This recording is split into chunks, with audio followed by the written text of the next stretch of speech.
baby. We are live. We are live. Welcome, LabCoatAgents, back to another bi-weekly webinar of the state of the month. And here we go again, Brian, talking about more nonsense in the industry. And so we wanted to talk to, last time we talked a lot about the bump that the FHFA added to refinances that now got postponed to December 1st. Well, Correct. If you're not paying attention, you haven't seen my posts, now they have come out with another proposed increase to the guarantee fee.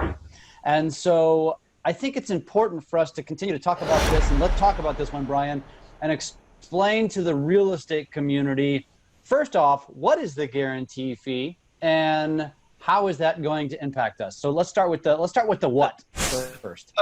Okay, well, the guarantee fee, the G-fee, is how Fannie Mae and Freddie Mac, the government-sponsored enterprises, raise money to be able to offer their, in theory, to be able to offer their implicit guarantee on all federally backed loans by the government-sponsored enterprises. So that's how they raise money. It's kind of like when you pay an insurance policy.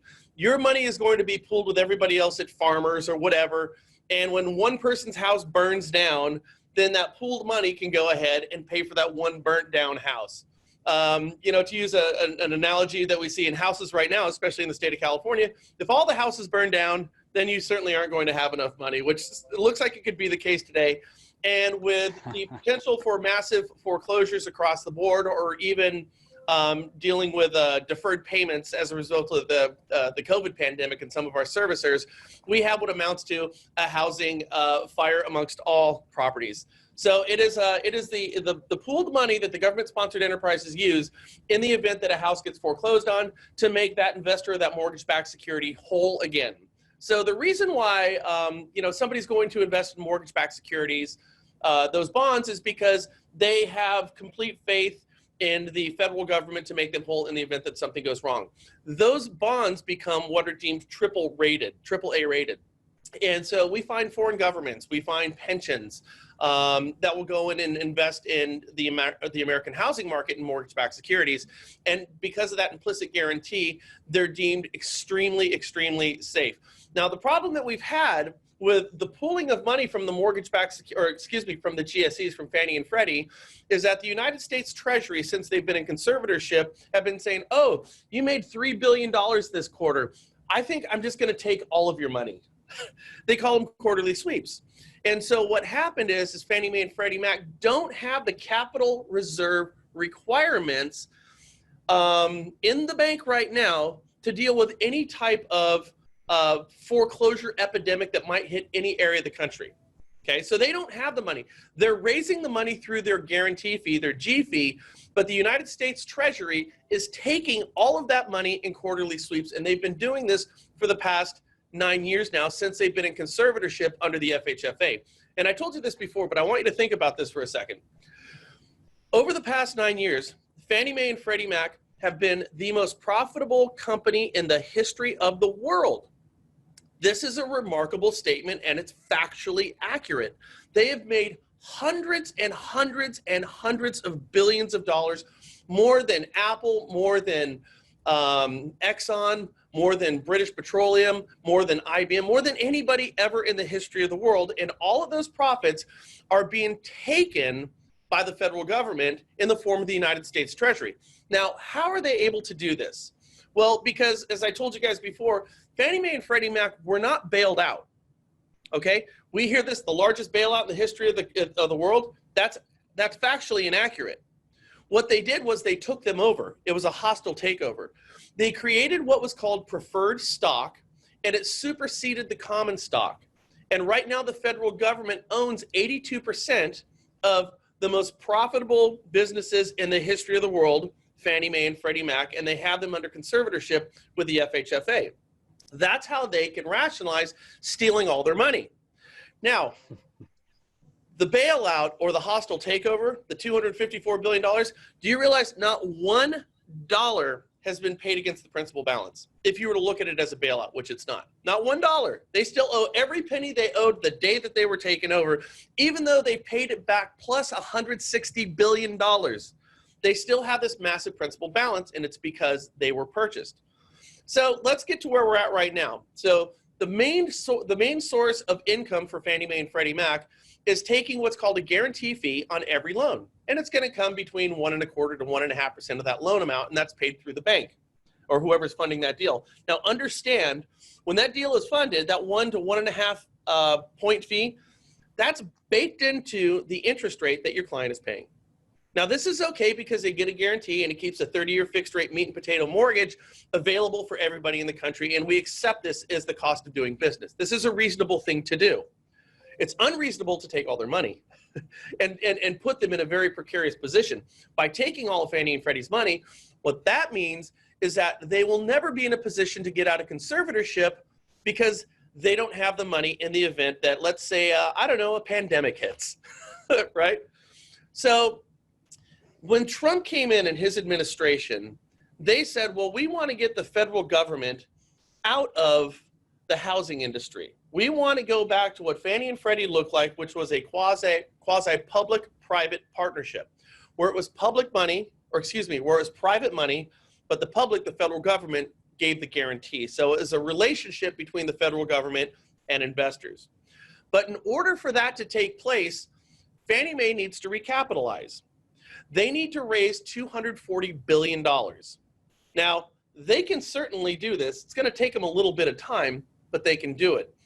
The problem is that the Trump administration right now is on the clock. We don't know if Trump is going to get reelected or not. Mark Calabria desperately wants to recapitalize the GSEs so he could try to release them or make a bold move that will affect housing for decades to come, no matter who's the president next, come 2 months from now. Okay? So the Trump administration has allowed Fannie Mae and Freddie Mac to recapitalize. So they're no longer doing their quarterly sweeps and stealing all their money. Mark Calabria, who's the head of the FHFA and who is an absolute hawk on releasing the GSEs, is trying to figure out a way to raise money really, really fast. And this is what he did with the 50 basis point hit on all refinances in the country. And then I'll tell you what, for the realtors who are on this call right now and who actually made a call to their senator, their House member, or made a fuss or shared their information, that actually did have an effect. Mm-hmm. Us collectively as an industry, there was such a massive backlash against this that it was rescinded, the 50 basis point hit. It hasn't gone away, but we don't have it right now, and that's a good thing for housing. Now, I just had a conversation with David Stevens, who's the past president of the Mortgage Bankers Association. He was the president of the FHFA, and he will be the director of HUD if Joe Biden wins here in a couple of months. And I was having a conversation with Dave Stevens late last week, and he's in D.C. These are guys he's bumping shoulders with. And he said that Mark Calabria was actually shocked at the pushback that he got from this. As if the industry would say, hey, in the middle of a pandemic and a potential global recession, right over the hill, you're going to make the cost of borrowing money for people to buy houses and add liquidity to the housing market more expensive for everybody. And he was shocked that people were ticked off about this. So anyways, that's been shelved momentarily. Now understand that 50 basis point hit was only on refinances. Mm-hmm. Now, Mark Calabria, who runs the FHFA, who holds Fannie Mae and Freddie Mac in conservatorship, now has the green light to recapitalize them, get them money to get them off the government teat, so to speak. Okay? So he tried that, it didn't work. And so now what he's doing is he's going after the guarantee fee. Okay, he wants to take that 1.25% to 1.5% fee that's paid on every single Fannie Mae and Freddie Mac loan. All your conventional loans, your 30-year, mm-hmm. your 10-year, 7-1 arms, your 5-1 arms, 3-1 arms, and he wants to raise the cost of that. Now, if he raises that by 25 to 50 basis points, that means when a lender goes to get their implicit guarantee, instead of paying 1.25%, they could pay 1.75%. Now, private investors and banks, what they don't like to do is incur costs. It's like anything. If the cost of bananas goes up, it's not the store that's going to eat the cost of the bananas going up. You're going to eat it, literally and figuratively, yep, in the form of paying more for bananas. So as this fee is put on the shoulders of those who are funding your loans, And by the way, Fannie Mae and Freddie Mac are 55% of all loans written in this country. We have nearly an $11 trillion housing market, and 6 of those $11 trillion go through this funnel with this guarantee fee. Now, how are they the most profitable companies in the history of the world? Think of all the loans that have been done, think of $6 trillion, and then think of skimming 1.25 to 1.5 off the top of every one of those. That's how you do it. And with no foreclosures, they don't have to really dig into this pool of money. So it's all profit with very low overhead. So anyways, so what happens is that whoever's funding that mortgage-backed security or selling it off, if they're going to have to eat 50 more basis points over here, they're going to turn around, they're going to go to their rate sheets, and they're going to charge your clients 50 basis points more. And that's going to come in the form of 0.25% higher, maybe 3/8, an 1/8 to 3/8 higher in rate, which means your clients today will get to finance the cost of recapitalization for Fannie Mae and Freddie Mac over the next 30 years of their loan. And this isn't everybody. This is just people who are going to be funding their loans next month, provided that this thing goes through. That hardly seems fair that just one small segment of borrowers would have to shoulder the cost of recapitalization and release of the government-sponsored enterprises.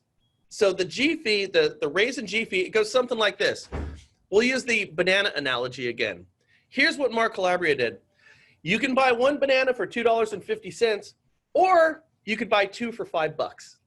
That's kind of what he's doing here. If he can't get you with a basis point hit on all your refinances, he's going to go after the G-fee.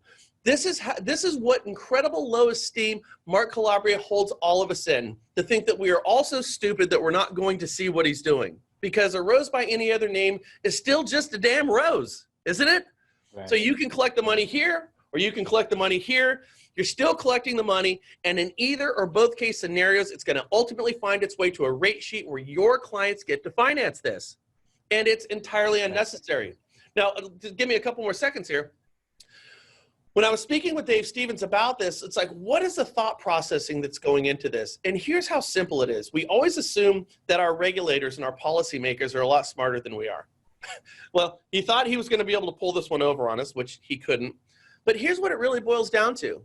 Calabria is looking at all the money that's being made right now with these massive, massive historic numbers of refinances that are being pushed through all these pipes. We have $3 trillion that are going to be pushed through a $2 trillion pipe this year. So side note, as a realtor right now, if you're finding that your turn times with your lenders are taking a little bit longer, it's because they are literally trying to feed more business than they can possibly deal with through the funding channels that they have. I can guarantee you this. I see you going like this. You have doctors who are not sleeping at night. I've had multiple conversations with underwriters who are underwriting files till midnight, 6 days a week, 7 days a week. Your processors, everybody in the process is just working. They're just walking on thin ice right now. Nerves are shot. They've been at this for months and months, trying to find a way to put $3 trillion through a $2 trillion pipe. It's absolutely crazy, but there's an enormous amount of money that's being made here. And Mark Calabria, who's, again, the head of the FHFA, here's how simple it is. He's looking at all the money being made, and he's going, damn, I need to get a piece of that. It's what it really boils down to. And it's all for recapitalization, so we could go ahead and release Fannie and Freddie from conservatorship. Now, a couple of things to think about. Right now, Fannie and Freddie, the rationale behind doing their quarterly sweeps of all their money is that the Treasury has a $243 billion credit line that can be accessible at any time by Fannie and Freddie. So in the event there are massive foreclosures, they can go ahead and hit this Treasury line with, this credit line with the Treasury. And so that's the rationale behind it. They're simply holding their money at the Treasury. My thing is, well, then why don't you access the $243 billion? Now you're recapitalized and release them tomorrow, and you don't have to raise a G-fee for anybody. You don't have to do any of this stuff. The other concern with the G-fee is this, is if we release Fannie Mae and Freddie Mac from conservatorship right now, it's going to bring instability to a housing market that can ill afford it. Because agree or disagree with conservatorship, and I personally disagree with it. I do. I think that we should have private capital come back into the housing market. But this is the wrong day and the wrong time to do it. There's way too much uncertainty that's going on right now. We're seeing massive peaks and troughs in stock markets all across the country right now. I mean, it's not uncommon to wake up and you see the stock market, you know, up by 600 points and then down by 600 points at the end of the day. I remember, you guys probably remember this, I think it was 2 Thursdays ago or 1 Thursday ago, we had 10 price changes in the bond market. So, you know, a lender wakes up, rates go up, we got to reprice again, rates go up, reprice, rates go up again, reprice, rates go up again, reprice, rates go down, 10 reprices in one day. That's insane. And I think the day ended right about where it began, but depending on the time of day that your lender could have locked you, it could have meant the difference in 3/8 in rate. That's how crazy this market is right now. So the last thing that we need in housing is any form of instability. And if we release them from conservatorship, private capital is going to come in, and private capital is going to want to be always more conservative because they're going to want to ensure that their investment is sound. What is being more conservative? What does that mean? Well, it means more what we call loan level price adjustments. So somebody with lower scores is going to have to pay a higher rate. What does it mean? It means that your debt to income ratios could be tightening up. You know, I know that right now you've got your, your automated underwriting engines, your D and your LP, you're getting 47s approved. You wouldn't see 47s getting approved. You'd see 45s and 44s getting approved. So it would make 55% of all loans much more difficult to get. It's a number that cannot be overlooked. Now, if people can't go ahead and take advantage of the better pricing and better quality loan with Fannie Mae and Freddie Mac, they're going to be forced to alternatives. They're going to be forced to FHA, which is a great loan, but it's more expensive. Or they're going to be forced to different non-qualified mortgage products that sit on bank balance sheets. You know, the non-QM stuff, which they're great products, but they're not as good as Fannie Mae and Freddie Mac right now. So what we would have is we would have a bifurcated market where we have a heavier reliance on FHA and a heavier reliance on your Alt-A non-QM loans, with Fannie and Freddie sitting somewhere smaller in the middle. In short, it would be devastating for a housing market right now that can ill afford it. And oddly enough, we got this one guy named Mark Calabria, and I'm not kidding when I say this. I am yet to find one person with any knowledge about housing and finance that thinks that this is a good idea. There's not a single person that I know outside of Mark Calabria who thinks this is a good idea. In fact, interestingly enough, the presidents of both Fannie Mae and Freddie Mac came out with a statement saying that they disagreed that this is going to bring instability to the housing market. I brought this up to Dave Stevens. He said he was absolutely shocked that they were allowed to release those statements. So you have the two heads of the government-sponsored enterprises coming out against their boss publicly and saying this is a bad idea. My God, for Mark Calabria, if there are two people that you think you would at least try to get on your side, it would be the people running the GSEs, and yet he even has them against him. So the G-fee is something that's not really talked about a lot amongst real estate circles, but it's a massive number. It is the biggest number in all of real estate when you talk about capital being raised. It's the biggest number anywhere. And I don't think it's fair right now that we're going to allow, a generation of buyers to go in and people who refinance and basically shoulder the burden of 10 years of mismanagement amongst the government-sponsored enterprises. Now, the flip side of that is while Fannie Mae and Freddie Mac are in conservatorship right now, we do have some form of stability, don't we? I mean, rates, you're writing loans in the 2s at one point. You're writing loans, 30-year fixed rate loans in the 2s, the 3s. We've gotten over a lot of the servicing problems that we have right now. I mean, one thing about conservatorship is it has brought a certain level of stability. Now, if we want to have this conversation about recapitalizing and releasing Fannie and Freddie somewhere in a post-COVID world, which is going to be a year or 2 years away, if we just allow Fannie and Freddie to keep their money without the quarterly sweeps from the Treasury, in a year or two, they will be recapitalized. They're making that much money right now because they do have a G-fee in place, which is paying them thousands on every single deal. So if we have a post-COVID world where stability is brought back to the housing market and the economy as a whole, we would not need to raise the G-fee.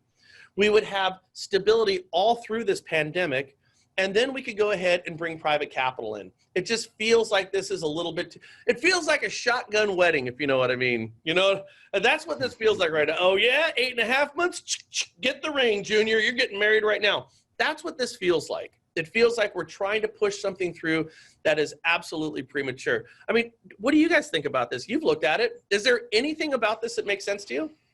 Well, no, and that's why we wanted to share this, partially because, again, understanding, first of all, just going back to what it is, I think that's over most people's heads. So I did a video and I shared, which, by the way, you can take action, and I'll share the link in the comments of what you can do. Click the link, go fill out a couple of forms. It's super simple, takes 20 seconds, and you're doing your part. And that's exactly how we were able to stall the 50 basis point bump. Yeah. But that's why I want to share this, because a lot of what you're saying, Brian, is over most people's heads, but simplifying it in the sense that what is the impact of the increased guarantee fee, which is increased rates, which is what's driving the, I mean, that's the thing that nobody's understanding. A lot of realtors are so lost in this tunnel of busyness that they're neglecting to realize how some of these things could affect them. And I think a lot of people are just, I'm busy, And then 3, 4, 5, 6 months from now, when we hit that wall, maybe sooner, it's going to impact you. And that's why we're doing this. That's exactly why we're having you guys on LabCoats, because we think it's really important for the real estate community to understand what the hell is going on and how it impacts the real estate world. Because just a slight tick up in interest rates can change the whole dynamic of everybody selling and moving. Because hell, we're still in a pandemic. We're still yet to see, and Brian, you and I have talked about this, what are the repercussions, what's going to come of all of these mortgages that people haven't been paying now for 6 months? What's going to happen? Are we going to jump into a bunch of foreclosures? We talked about the opportunity. If you missed 2 weeks ago, you should go check that out. You know, I honestly think, Brian, that a lot of the real estate world tends to not pay attention to this stuff. And that's why we're trying to put it out in front of them.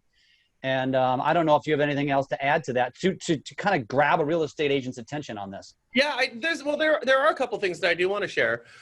The first one is when you look at the legions of LabCoatAgents who are going to see this Zoom meeting right now.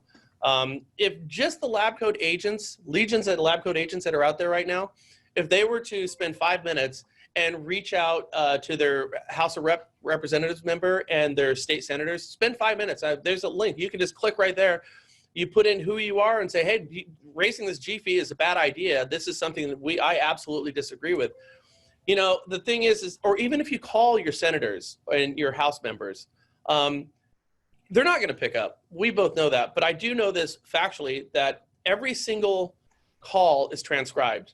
And it does make its way to our members, and it does have an effect. The reason we are able to get rid of this 50 basis point hit on all refinances, have it postponed, it's going to go away, it has to, is because legions of realtors and lenders, not just your associations out there and your advocacy groups out there, it's because the boots on the ground mobilized and went out there and said, this is bad, I won't vote for you if you vote for this. And we put enough pressure on Mark Calabria to have him pull this thing. Like I said, he was shocked at the pushback he got, and the pushback he got was from boots on the ground. So the main thing is I really want every agent who's watching this, spend 5 minutes, say, hey, do not add to the G-fee right now. Housing can ill afford it. As simple as that. And you put your name to that, and we send this off, and it's going to make it to our House members and our senators, and we can pressure, I believe we could pressure them to not implement this additional cost.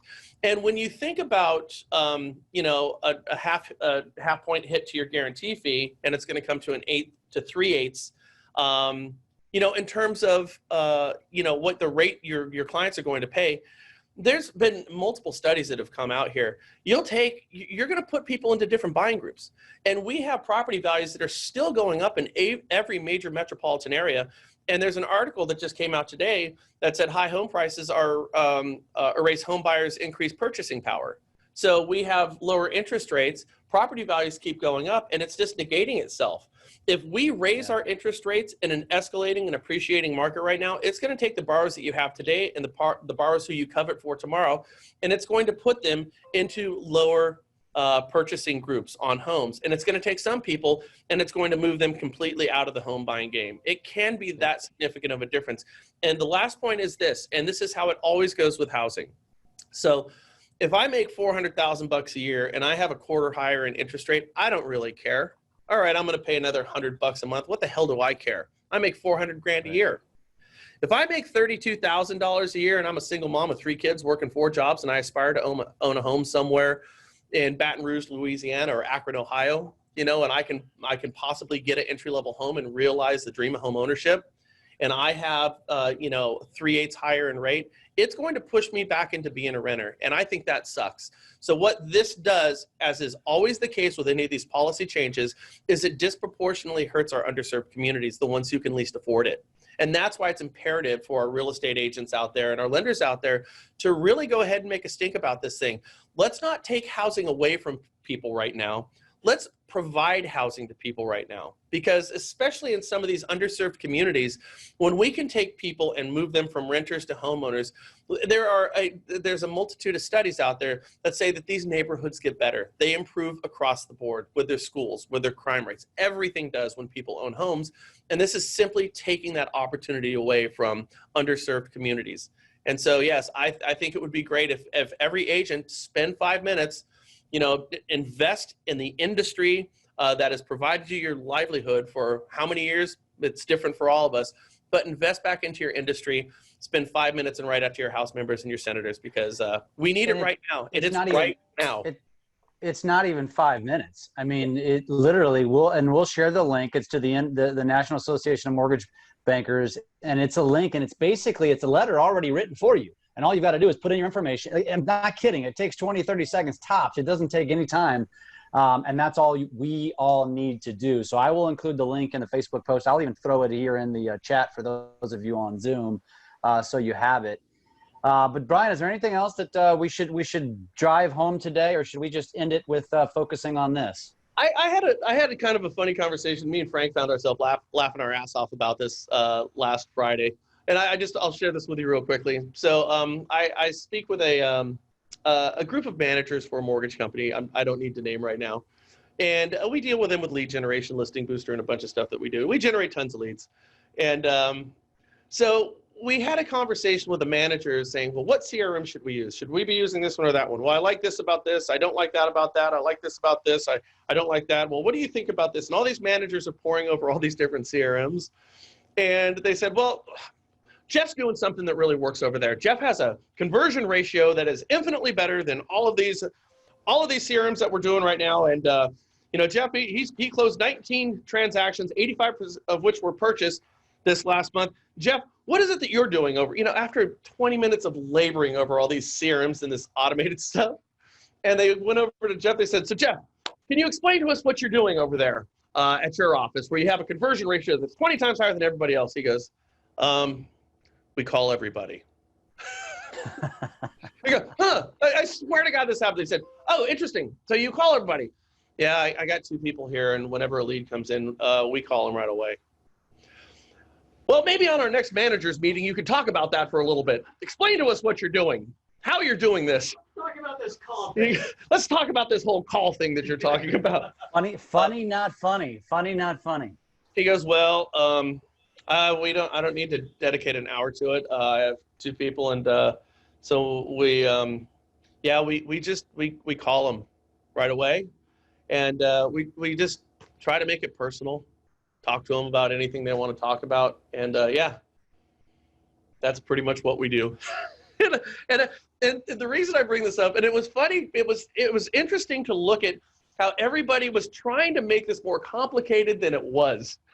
And Jeff's over there just going, yeah, we just call, and here's the moral to the story is oftentimes it's so easy for us in this industry to get caught in the weeds of technology, and technology is great, but it's not the end all. It's just not. Sometimes going back to the bare bone basics and realizing that this thing can oftentimes be your best friend. Because when you're actually talking with somebody, it's Jeffrey Gitomer 101, you get to know, like, and trust them. You get a feel for people on the other line. And when you can take a conversation, if you have a prospect whose business you covet, and you can find yourself talking about anything other than the house that you're trying to sell them, anything about their kids, about the weather, about their favorite sports team, whatever, and you find yourself actually in just a conversation, you're bridging that gap with that prospect and getting them closer to being a client. And if you have call reluctance, which everybody kind of does, it's better to be a sociopath. But if you're not, understand this. The more you call, the better you'll get, the easier it gets. It's muscle memory like anything else. I did calculus when I was going to UC Davis. I went through trig and all my calculus classes. I have a hard time with algebra 1 because I don't look at that anymore. It's if you're a marathon runner and you drink, Coca-Cola and eat bonbons for 6 months, you won't be able to run a mile. You have to get back in training. So just understand it's the same thing with this. The more you use it, the better off you're going to be. There's a fortune to be made with this thing alone. Again, I love technology as much as the next person, but let's not let it come at the expense of what everybody understands, and that's a human connection, especially in a time where that human connection feels so distant to a lot of people. Yep. I mean, and you know what? That's a great segue and a great way to end this, which is just simply reminding you all that, and we've said this, I said it earlier, say it again, you're all busy right now. If you're not busy, you probably need to take a look in the mirror. You're all busy right now, but don't lose focus on the cycle that's coming. Like, this is a cyclical business. If you haven't been around for a long time, you haven't experienced it, I'm telling you, it's coming. And right now we're here, and soon we're going to be here. And you need to prepare your business for that. So don't lose sight of prospecting. Don't lose sight of what it took to get you where you are. And if you backed into it, then you better figure out how you're going to maintain it going forward. The best of the best will come out of this just fine. The rest of you are going to go through a downturn. So be prepared. So hopefully you're watching this and you can do something about it. And Brian, since you brought it up, Listing Booster is a pretty sexy tool. Why don't you give them just a quick 2-minute overview of what that is, and if they want to go check it out, where to go find it? Yeah, so what we do, there's a lot of people who occupy this space where we have a relationship with most multiple listing systems around the country. So we go ahead and import all the listings and information from your MLS with agents who are working with our loan officers, and we create, the virtual tours, the single property websites. We put text codes, unique text codes on every single property with mobile landing pages. Like I said, there's a List Reports is somebody who they're newer to the space than we are. They do very similar things that we do, but the fundamental difference between Listing Booster and all the other aggregators out there is that we put lead capture on everything. So like, we won't even let somebody see the property unless they give us their information. And what this really works out to be is a pre-funnel. So we had it before with our lead capture where you would proceed with Facebook and you'd click a button, we'd get information. But then you got every looky-loo in the world. Say you generate 500 leads, well, 400 of them are just looky-loos.